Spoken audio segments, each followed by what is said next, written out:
Hi, everyone. I'm Elaine Quijano. CBS News has now confirmed Hillary Clinton has commitments from enough delegates to become the presumptive Democratic presidential nominee. Clinton reached the 2,383 delegates needed with a victory in Puerto Rico Sunday and a burst of last-minute support from superdelegates. We want to bring in CBS News senior political editor Steve Chaggaris by phone. So, Steve, let me just start off by asking you, we were looking at these delegate totals and saying how she was just in need of a couple dozen. Now, though, the AP has reported and we've confirmed that, in fact, after surveying some of these delegates and the superdelegates, she does have the required number, 2,383, needed to secure the nomination. Will you just remind us again, Steve, how does it work on the Democratic side? What are delegates? What are superdelegates? What are we actually saying has now happened? So delegates, pledged delegates, are allocated via primaries and caucuses, and those are people that can't switch. They are, they are allocated to candidates that win them in those primaries and caucuses, and she has a significant number of them.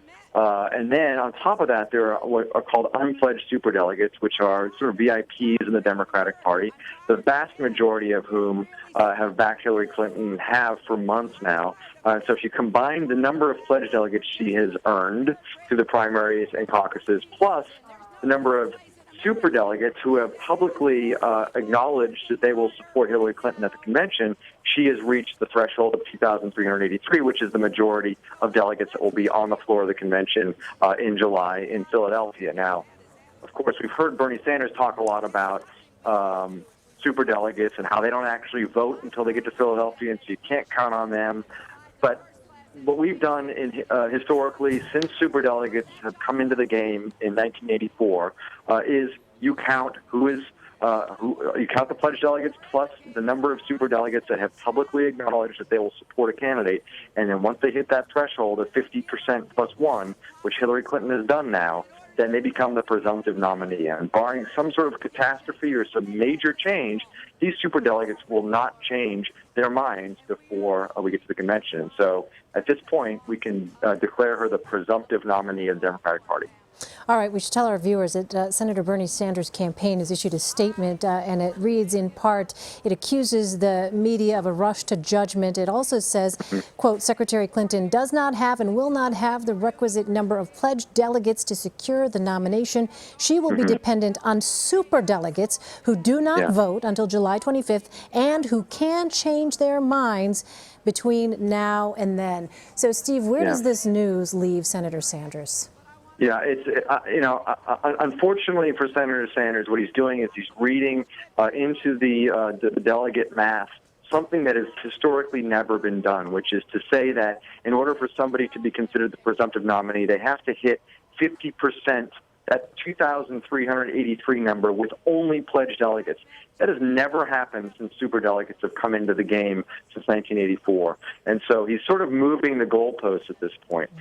We look back at 2008, for instance, and at the end of the primaries, it was very clear that Barack Obama had pledged delegates. He had won a majority of the pledged delegates and a majority of the superdelegates to total enough of a majority of all the delegates in order to be considered the presumptive nominee. And therefore, Hillary Clinton then bowed out of the race and had a famous moment where she endorsed Barack Obama. We don't know what's going to happen with Bernie Sanders. Right now, he's being very defiant and suggesting that she needs to get 2,383, the majority of delegates, all in pledged delegates, which, again, has not happened in recent years.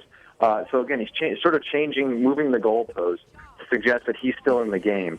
But at the end of the day, and by the end of the night tomorrow night, Hillary Clinton will have 50% plus in terms of the number of pledged delegates, and she will have a significant majority in superdelegates.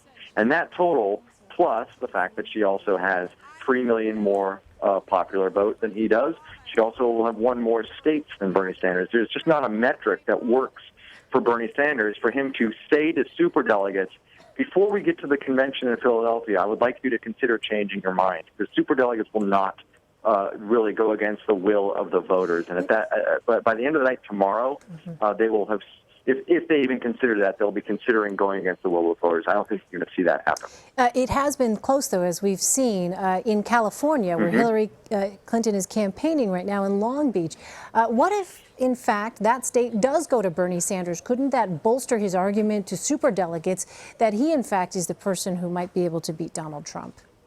Again, I mean, that's the concern for Hillary Clinton and losing California is more of a narrative, right? You don't want to be sort of going out of the primary process with a whimper and losing the biggest state, losing a big blue state like California to a guy who is an upstart challenger, right? But ultimately, it doesn't do anything in terms of the delegate count, and it's really not much of an argument, again, to superdelegates. As I said, she will, at the end of all of this, will have earned more of the popular vote, will have earned more of the pledge delegates, and will have secured the pledges of enough superdelegates where, again, for Sanders, even if you win California, to say, hey, you know what, I won California, but I lost more states than Hillary Clinton, and I don't have enough of I haven't beat her in the popular vote. That's not a really compelling argument to make to superdelegates to say, you need to go against the will of the voters and make me your nominee.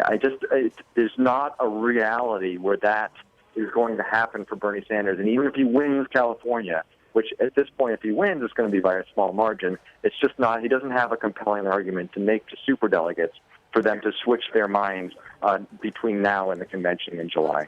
All right, a lot of people are going to be watching very closely to see what exactly Senator Sanders plans to do now. Steve Chaggaris, thank you so much for that analysis. Appreciate it. Thanks, Elaine.